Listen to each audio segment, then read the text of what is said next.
Hello, everyone. I think we might be live now. Looking forward to having a chat with you all.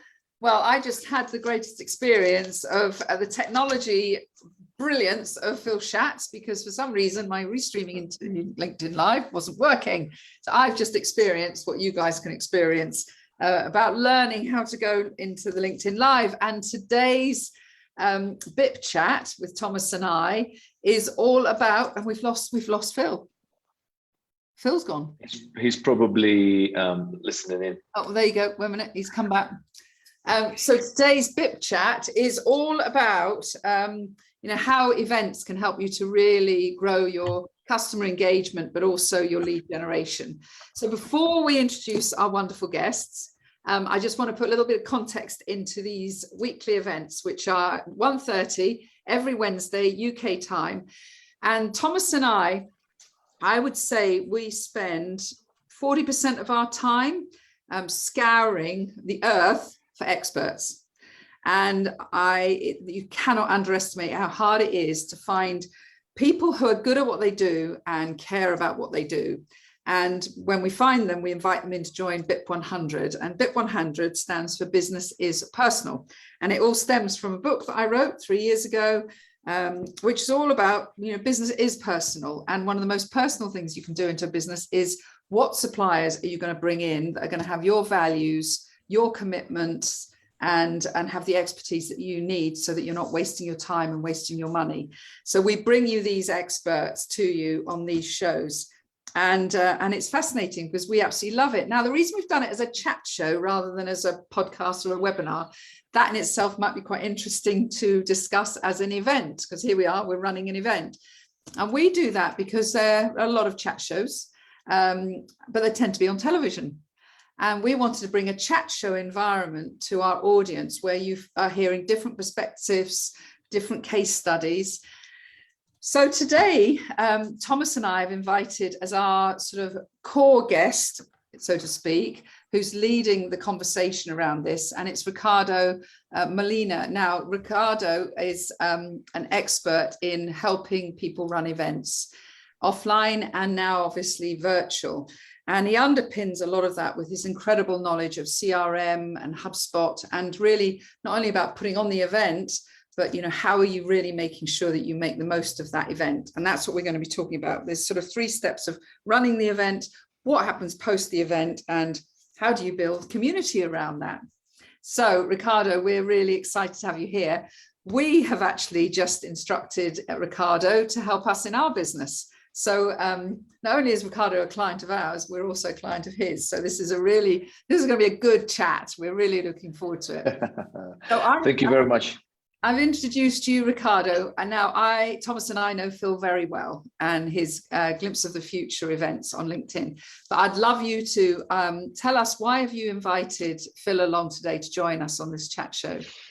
I'm keen to know too.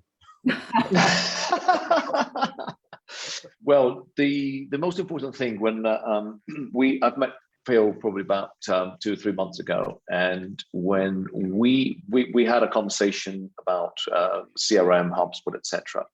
But I was kind of very, very intrigued with Phil's approach to market and run his events, but more in particular to market and grow his events via LinkedIn events, because this is something that's kind of taken off big time very recently. LinkedIn events wasn't as popular as they are right now. And I was impressed with Phil's approach to market his events via LinkedIn, acquiring and growing his database, growing his attendee level through LinkedIn, and subsequently what he's intended to do right after. So, and I think this is always very important to give a perspective when I am kind of sharing some thoughts around events and everything, because there's a big misconception when people think about running events. Everyone always, for whatever reason, thinks about the logistical aspects of running an event, making them happen. But where we've come from is from when you conceive an event from nothing, you create the themes, you invite your speakers, and essentially you profit from them, right? And profiting from them might be in the sense of sponsorship, in the sense of selling tickets, but also profiting from the attention that you gain as a result of running them. Because I think one of the biggest commodities right now is attention. So that's kind of why I'm looking forward to talking to Phil about it and sharing that. That's fantastic. Phil, you wanted to say something at that point. Oh, it's just really nice to be a guest once again on your chat show. I think this is No. my second time. And anyone watching this, we actually have we ask a BIP member, BIP100 member. So we asked Ricardo, and then we said, who would you like as your guest? And they invited. I'm pleased to be asked back about a completely different context, because with Subash, it was about project management and construction technology, but here we're talking about events and attention and how you build a community. And so I was really pleased to be asked, because Ricardo's business, Brightball, is the best business I'm aware of, and maybe the only business I'm aware of that focuses on helping companies build communities using online events. And I think one of the challenges, probably the biggest challenge that most people have with online events, is what do you do afterwards? You can put together a theme where you know your audience and get good content and get good speakers and promote it and get people to come along. But once they've watched your show, once they've subscribed to be with you, where do you go from there? How do you survey them and find out more about what they want, and then take that on board to hone your offerings so that you can add more value? And that's an area that I don't really address with Glimpse of the Future yet, but something I intend to do over the coming year. I mean, for me with Glimpse of the Future right now, it's all about building my news aggregation and industry directory at this point. I'm not expecting. Seems to me there's many different elements here. You've got the event, the actual event. You've got the LinkedIn event marketing system, which is another thing. Then you've got the follow-up after the event, which is another thing, and then you've got the building of the community. So there's like 4 parts to this. Am I right? Ricardo, what at least 4. Value is in how you build attention around the event, hype it up, and get people to sign up. Because I think that's where my friends in business have all been tremendously helpful to me in publicizing the event and chipping in. Yeah, and I just wanted to add on that element, and like one of the key elements is why are you as a business owner running an event, right? So there's two different sections of why, because you're going to profit from them, because you're the IP, you're conceiving the idea of the event and you're running that event as a result of that, or B, because you are an expert, or your company, your organization provides services to a certain industry, to a certain vertical. You have some certain expertise that you want to really share with your audience, or some people call it community. And then I think that's kind of a very important aspect. And in this day and age of inbound marketing and everything, it's about between 70 and 80% of the sale process in a B2B environment is undertaken on its own by the user, by the prospect. And the reason why we all in B2B are now, exactly, I mean, it is fairly new, although it's been kind of probably for the last 7 years, it's been like kind of building momentum. But now, like everyone, the pandemic just kind of brought the barriers down for anyone to start producing content, to start adding content, to start adding value to the content. And because, so the idea is that like you as an organization are sharing valuable content or valuable thought leadership about how you as an organization help achieve certain goals, certain things. So then you will then kind of go and produce content. You will either run a webinar, you do a podcast. I have not met now anyone that does not do that. At least a podcast, or you have a newsletter, you have something that would allow them to get people together, share experiences, share value. Because ultimately, when you sell the service, you need to be there when the user wants it. You need to be found, and then you need to be available, more importantly, on their terms, on the user's terms. And that's kind of something that I kind of, for instance, I appreciate a lot of you guys, because you guys are like everywhere, prolific, and then but you engage with your audience and with your users wherever you are. But the key part, and that's just to answer the question, Penny, yeah, there's various parts. So you do that, you run an event, you put so much effort, everyone puts so much effort in bringing attendees to sign up, right? And there's a variety of events, but everyone puts a lot of effort into getting attendees to sign up. But then what happens is, okay, what happens after the event? There's a big question mark. Exactly. What are you going to do? That's where your Brightball is the best company I've seen, is how you follow through with that and leverage it for the next one. Yeah, thank you, Phil. Thank you, Phil. So essentially, exactly, it's about that, because most companies will run events, unless you're an organizer, an event organizer. Most companies run events or participate in events to create brand awareness or to generate leads. Ultimately, you want to share your expertise. In there, right? When you were talking, you were saying, so what's the reason that people run events, and so what's the reason that I do Glimpse of the Future, right? Well, it's really quite straightforward.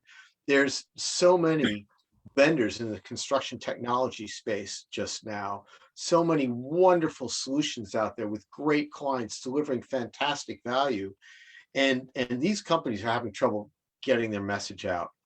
They have documented, verifiable stories of tremendous return on investment that's been delivered through some great work done by the client and the vendor and consultants. And these case studies just don't get enough notoriety. It surprises me that more people aren't interested in reading about what's going right in the industry. And it also, on the flip side of that, it irritates me immensely when I read stories about how projects always overrun, how you can't estimate accurately, how something's going to turn out, how you can't predict the time given the complexity, how costs are killing, costs going up due to inflation are killing the ability to forecast. So, I mean, I do Glimpse of the Future because there's so many great solutions out there that I enjoy just helping people tell their stories, and I'm quite passionate about that. And I think that I've struck a real chord by focusing on the. Oh, I think I might have a bit of a lag there. Yeah. Phil's on a boat, on his beautiful boat in Larg in Scotland, so he's doing well. But I think he may have just frozen there. So we'll carry on. He'll come back. He'll come back. You've come back. You've come back. I've come back, have I? You got frozen on your boat in 1938. Internet connection's unstable. That's not good. Hang on a minute. Don't worry. You come back when you're ready. So, you know what fascinates me about this, Ricardo, and I'm that rookie event person, okay, running events. So seeing this opportunity to put on a chat show, that's an event. Webinars, that's an event. Like you say, through the pandemic, so many of us have got used to Zoom, see the power of it, learning all these systems like Restream, but we're not really knowing how to leverage this. And so it must be a universal weakness that people, it's almost like we tick boxes thinking this is going to generate leads, this is going to generate awareness of us, but we're just doing a teeny weeny bit of it. Because actually in isolation, this event that we're running now, I think possibly we've got 16 people watching it. Right. And if you are watching this live, I'm very, very grateful. Thank you for your attention. Yeah, thank you for your attention. But going forward, this should have longevity. And those 16 people that are kindly watching it, we should be then engaging with you all afterwards to talk about it. Is this the world that you are in, Ricardo, to help people like me? Yes, because the reality is that I say to any content creator or any organization, do not worry too much about the numbers. If they can kind of sit with me with that for a while, it's because, yes, people are busy. So 16 people might be watching this live. And the question is, are they the right 16 people that they're trying to gain attention from? However, after an event's been run, especially if it's digital, especially if it's virtual, you can get up to 3 times the number of people exposure, the number of people that get exposed to that. So if we're talking about a webinar where you're generally kind of asking for people to sign up, to exchange their email address or their information, generally, you might get probably 100 to 100, depending on the industries. But the real potential is that you can get up to 3 times the number of people that registered to your event when it was going to go live post-event. So there is where I excellent point. Evangelize. You're talking about Totally. There's repurposing. So how do you get 3 times the number of people that signed up to your event in the first place? Number one, you need to repurpose the content. So what we all need to do is take this hour-long conversation, take the best bits or whatever nuggets or wisdom or pearls of wisdom what we might kind of talk about here today, and we need to split that. We need to chop it. I just call it chop it up in my own kind of colloquial language, but essentially that's kind of what it's called defining repurposing the content. Because Penny, you've gone through certain planification, certain effort in inviting us to be here today to try to claim that attention, and then ultimately you need to kind of elongate the lifespan of the effort that you've made, and then repurposing is kind of the essence, and repurposing is the key. And why do you repurpose? Because probably not a lot of people have an hour of their time to watch this whole session. Probably we might rumble in some cases, in some conversations don't necessarily is 100% of the time pretty much a good amount of value. But then when you get the best nuggets into, call it a minute, 2-minute wisdom bite sizes, you can then use on social media. You can share that with your whole database. You can share that on Facebook. You guys have a lot of very different networks. You can kind of allude to certain elements when you're having a conversation in Clubhouse, and then if you can probably prompt someone, if anyone wants to have more, let us know, or we can just DM. So you repurpose little nuggets so that then you can bring people to either LinkedIn page where this will be then hosted for years to come, or on your website and everything. And that's kind of when you start driving that engagement. There's the other element, which is when you're having conversations with potential prospects, if you're in the B2B environment, then that's the whole point. You're probably talking about certain issues. And if you've got a repository of, like, let's say 10 specific nuggets of certain areas about that, you can just kind of bring those in within the conversation, within your sales process. So it helps tremendously in various cases. And to be perfectly honest, this is where I see that most organizations are not necessarily paying the attention or continuing the effort. But I have a saying which is like, in virtual events, the work begins not after the event takes place, just the work begins just right after the event ends, because then repurposing is another campaign, which I think from the marketing point of view is beautiful, because you already have the content, you just really need to amplify it. Powerful. Yeah, my question is around the difference between when you're organizing these events, is the work you do on your CRM or marketing base or your existing audience, and these LinkedIn events, which seem to be something else, another way of either distributing this event or scaling this event up. How do you plan your time between your existing audience or mailing list and this LinkedIn event thing? Because you've got the LinkedIn event thing, you've got the Restream thing, you've got your main CRM. It seems quite confusing cocktail of things to organize to me. It is, because there are multiple databases. So like the day before I run a Glimpse event, I'll take all of the email addresses from LinkedIn and I'll import them into Zoom webinar and send everyone a Zoom invite. And if they join using Zoom, then I can see when they joined and for how long they joined. And I can work out from that which of the sessions they attended. Zoom events, for those who don't know, are generally 2 hours long and they're 15-minute presentations. If someone watches a LinkedIn stream, then you don't know who they are. So we don't know who's on the stream unless they leave a chat message. So So what does- what I do is I say, okay, your security is important to me. Your privacy is important to me. So if you want to join anonymously, then you just pick up the LinkedIn stream. right. Whereas if you want to be part of our community, then you join with Zoom, and then you're in my mailing list, and you go through my whole process.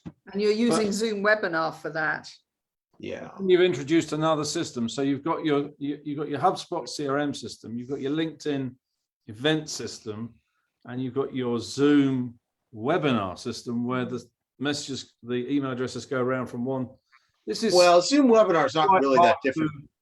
Zoom webinar is not that different from normal Zoom. It just allows you to have an attendee only mode effectively. Right. And so the attendees are hidden. So in this situation here where I'm using Zoom, we've got all of you up. If I had more people join and not, that had registered, we'd suddenly have a very busy tiled. Whereas with Zoom, Precisely. so Yeah.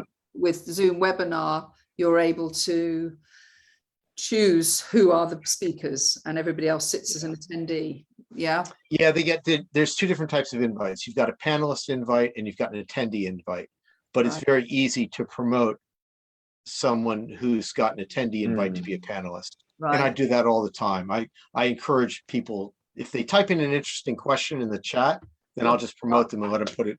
Yeah, I need to learn the You can webinar bring- system. And Phil, Yeah, you how long has it taken you to get these skills, to learn how to integrate all these systems together, would you say?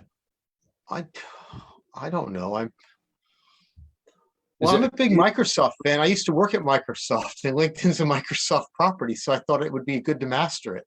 And I've been a big LinkedIn fan for years, so it's sort of the system I use the most. Yeah. But you, And then one of the things that I wanted to add on that, when I was when I saw Phil doing it, is the fact is that any organization has their own database. It's granted, it's your database. You can send 5, 6, 10 emails inviting to an event. The key is that we all, as business owners, especially in B2B, we want to grow our audience. We want to grow our database. We want to grow the people that get exposed to that event, right? Or in this specific sense. And what LinkedIn allows you to do is just to have that database of that universe of LinkedIn that you can invite, that you can kind of get closer to that audience. You can invite them through the system instead of sending them emails, because correct. I think that there's a bit of a backlash now about emails being sent to invite people to online events, and the LinkedIn structures for inviting people and then encouraging other people to invite their friends, and then the use of hashtags. There's all sorts of ways that you can target. So like Sales Navigator, okay, expensive tool. I use it, and I've got a list of about 300 companies that I'm particularly interested in that I track. And if somebody comes up on my radar, I will invite them to whatever event I'm running or encourage them to join my mailing list. So that's another tool. it is a big job. It just shows, doesn't it, Ricardo, that event management, it can't be done flippantly, can it? No, totally not. And it really requires effort. You need to be very diligent in the way that you go about it. So pre-event, you need to have a sequence. So Thomas, essentially, you need to use your own database to invite your prospects, because if you're trying to build community, you're trying to build that audience, you need to add value to your existing contacts, right? So you're going to communicate with that. The cool thing about the LinkedIn event is that I, as a speaker, can essentially invite 100 people per day. Correct. I know that. Oh, I think it's a lot more than that. I know that John's looking at it, or I think it's 1,000 a week. I think it's 1,000 a week. Yeah. As a speaker, I can just invite people manually. So the real potential of this is that if you have a panelist, five panelists on your event, they can all easily go into the contact list and kind of manually invite, let's say 50, let's say 20, whatever number that is. that is kind of comfortable for that, all within the system. And all the people have to do is just say, yes, I'm attending. Yeah. Exactly. Now you have the ability to ask, okay, the event organizer would like to get your data and everything, and you can just wait. So in 2 clicks, you're done, right? Exactly. And that is the real big potential, is more in like when you have a group of people within this LinkedIn event wrapper, then you can exponentially amplify that event in a very, very easy way, right? And then using the LinkedIn network, then we've got the likes, you've got the comments, and the rest is history. In addition to that, you can also use the paid tool within LinkedIn to then create your audiences and everything and get through to those individuals. So LinkedIn as a channel and as a medium to amplify your event and to acquire additional users, additional attendees is great. It's really, really good. Can I just clarify one point? Is you said you can just invite people in your network, right? Well, we all have thousands of people. I mean, Penny's got 30,000 contacts in LinkedIn. I've got about 8,000. So the ability to filter that list by location, job title, there's all sorts of filters available to narrow that list of then who you invite. Well, and you do that through Sales Navigator, do you? No, right through LinkedIn events. Oh, really? When you say, as soon as you create an event, Penny, and you've got your speakers and you hit that invite connections button, you can filter that. Oh, really? I mean, there's not really enough criteria there. I mean, I think the one thing limited. Sorry? But it works. A manual process. Yeah, Thomas wants to just mail all 40,000 people that he's got on LinkedIn, don't you? See, I would never do that. I only want people that are into project management. I always want people out of my network. I always want to flush my network. I always want people to go away from my network. If they're not right. It's so funny. It's so funny. Coming from where you've come from, now you want them out of your network. Where you spent a lifetime building it, you know. He just wants to make sure that nobody's wasting one another's time. So if you're not really interested, then because you are limited. I think the reason Thomas talks like that is that he hit that maximum that LinkedIn has. In 2004. He did it in 2004. So you think since then, so that's 17 years where he can't grow his network unless people leave. Yeah. I'm having to remove people every day on LinkedIn. Every day I'm having to remove people to let new people in. Yeah. So the reality process of elimination, really, in terms of Wouldn't it be wonderful if you could filter for how long ago you established the connection? You can do that. You can export the data set, I believe, and then in Excel sort by the connection date, but it's a really manual process. So Ricardo, what you were about to add something there? No, I mean, I'm obviously kind of Thomas is probably a unique scenario, but generally you will have anywhere between 2,000 and 10,000 contacts that you have on your LinkedIn networks. But also, and I just really wanted to highlight the fact that LinkedIn is not the only way in which you do it. So that's why you have a multi-channel approach. So you have your database, you have LinkedIn, but you also have Facebook. You have to have you need to do media partnership. You need to do marketing partnerships where I can, let's say, collaborate, for argument's sake, with Phil, or the way in which we probably might have collaborated and everything. You know, I, as a speaker on a particular session, like personally what I do when I'm speaking with any partner, I amplify to my channels, I amplify to my database. You guys will do the same, Phil will do the same, and that's kind of where it comes alive, right? It's not only about email, it's not only about LinkedIn, it's about a combination of all of them and how you go about it. Yeah. But the more important thing is, and then I think, you know, we can all talk about LinkedIn events for a while. The important aspect is, okay, so what's going to happen after we press the stop button, and what's going to happen over the next 4 weeks for the 50 people, 15, 16 people that attended, right? How are we going to engage? And this is kind of where the power of a CRM comes alive, because ultimately, we all know. So Penny, you're not running one chat show, you're running various chat shows. You guys are doing a lot of various different events live, right? Yeah. And the question is understanding. So who within your audience attended 2, 3 or more events, who within your audience watched the sessions after.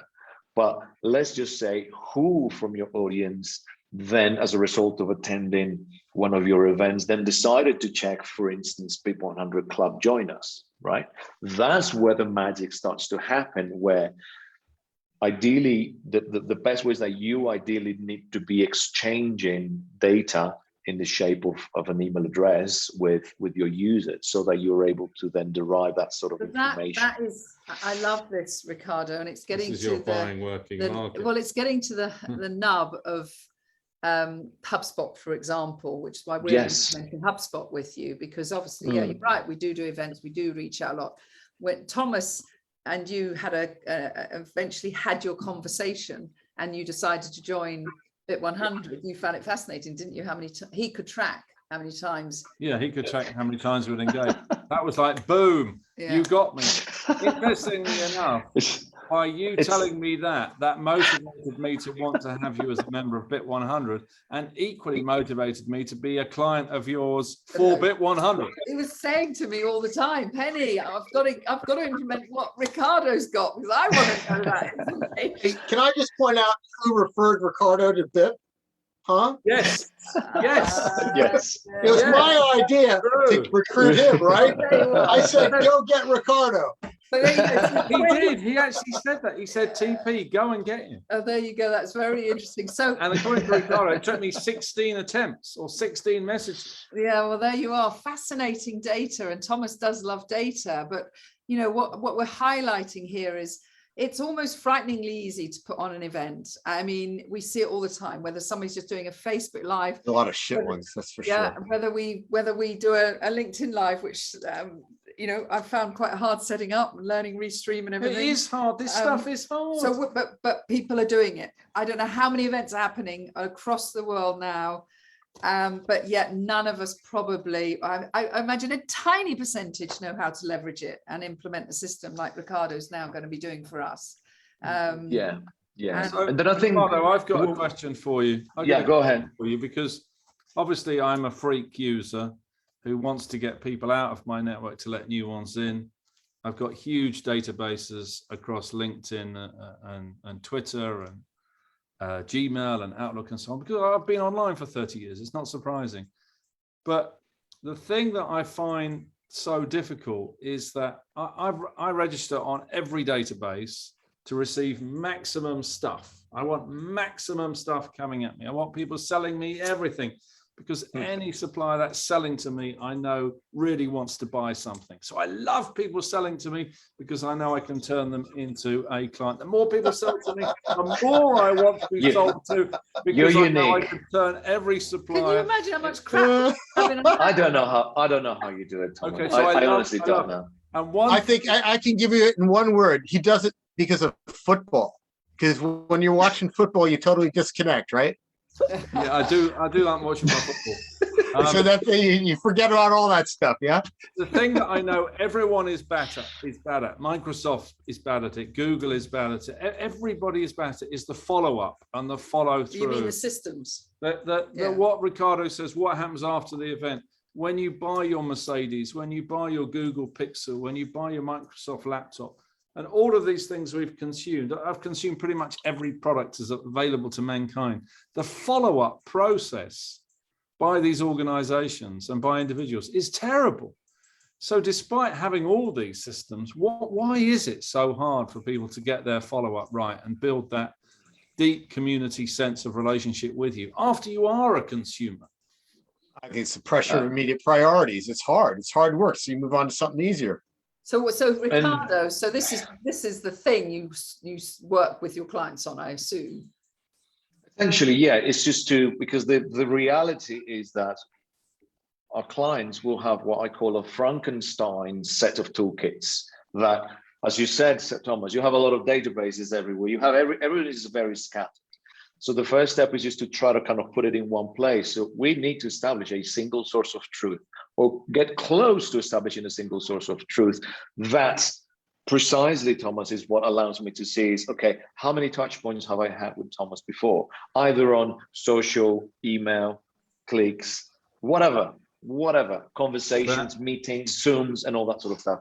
And that is kind of where it becomes the magic, because statistically, before we actually are even able to start a sale conversation, they would have probably someone would have already had between 8 to around 20, 25 touch points with you, right? Do you know the exact number of those touch points prior to some kind of transaction? I know mine within my sales process, but like within the events industry organization is probably around 8 touch points.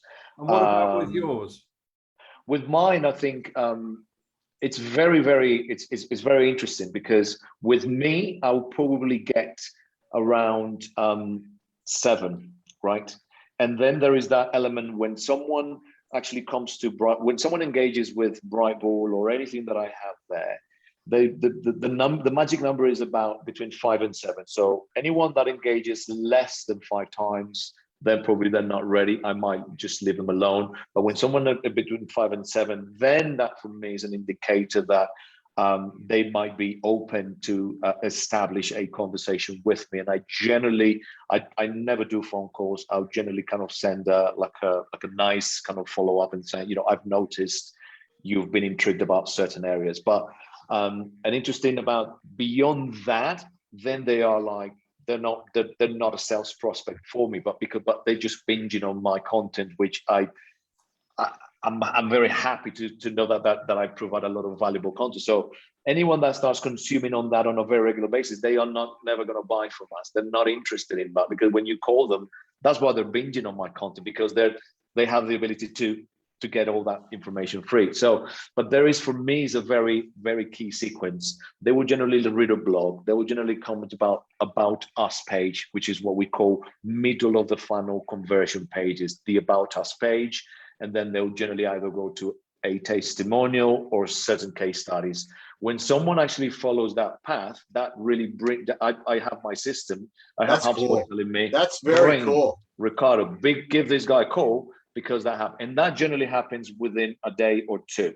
So that is a big inclination to sell. So I have tried to do where I see that behavior and I just do nothing. I have tried in the past of not taking any action on that. Generally, probably by the day or 2 days, an inbound lead comes in. Ricardo, I've been reading your content, I've been saying that stuff, blah, blah, blah. Wow. And then I have kind of modified it in a way that, like, when I do an outreach, if by 1 day or 2 I don't hear about the person, then I send a polite message. And then guess what they say?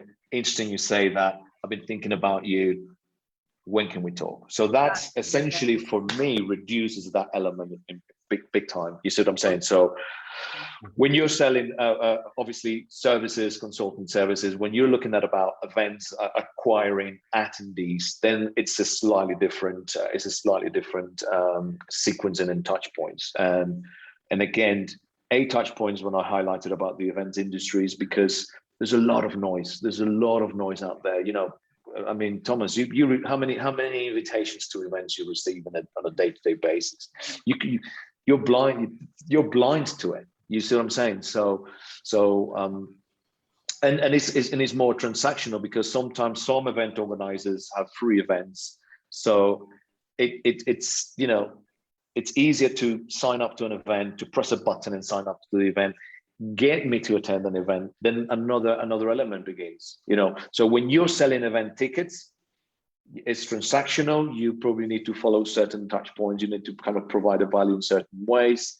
And that, but it's kind of a very simple campaign in marketing terms. You invite someone, they pay for a ticket because they parted with their hard-earned money. They're going to show up. Well, that's ideally, you get probably attendance rate of about 90% of that. But when you're doing free, what's again, LinkedIn event, what's my, do I just click? Fine.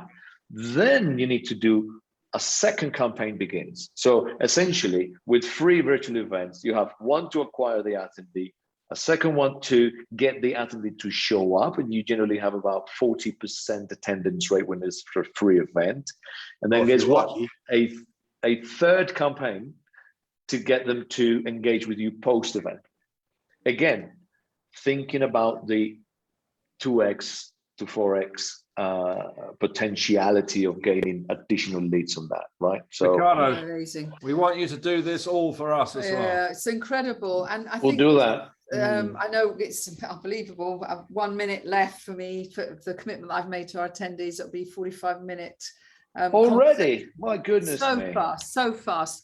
But what you know, listening to you, what you're really seeing is the buying behavior, which in the old days we would be sitting, I'd be running a dress shop and I'd watch a lady come in and I would know whether I was going to sell to that person or not by the way they walked around and whether they looked at prices. Yes, you're yes, now yes. talking about the fact that you have absolutely embedded almost the psychology of someone's buying behavior. Yeah, you've got that. Through this virtual world, which we all need so much. And I'm very excited. It's Thomas who really wanted this implemented with you, and we're really enjoying the process of being one of your clients as well, Ricardo. So anybody watching this back, you know, what we've really established today is it's too easy. It's too easy for any of us to just run an event, whether it's a podcast, a webinar, a live onto Facebook, LinkedIn. It's just too easy because we're wasting our time if after the event, post the event, we're not really understanding how to leverage it.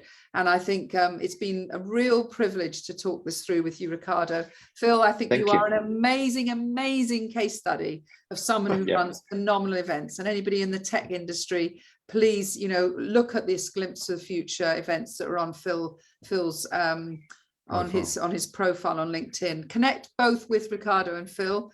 Take this conversation further, I hope. I have a feeling I'm going to be giving Ricardo the raw footage of this so that he can start helping us repurpose Please do. Please do. We'll repurpose it. I think that's going to, that to me is going to be a really fascinating experience as well. So I hope you've all enjoyed it. Next week, Thomas and I are interviewing Marylise de Villiers. So it's a little bit changing in tone here. Marylise is the author of Raw. She's a fantastic lady, been a corporate woman, and actually left the corporate world and has written a book on how do you find your raw. And we all love her. So this is going to be our conversation next week. Any last words? You looked at me then, or were you just doing a raw? Just that I was doing a raw. But I just wanted to thank Phil and Ricardo for such a good show. Thank you for inviting me. Thank you guys. It's amazing. Yeah, really. And I know you well, Ricardo, but I've learned so much again today. So thank you both. Thank you so much, Phil, as well, for your intelligence on this.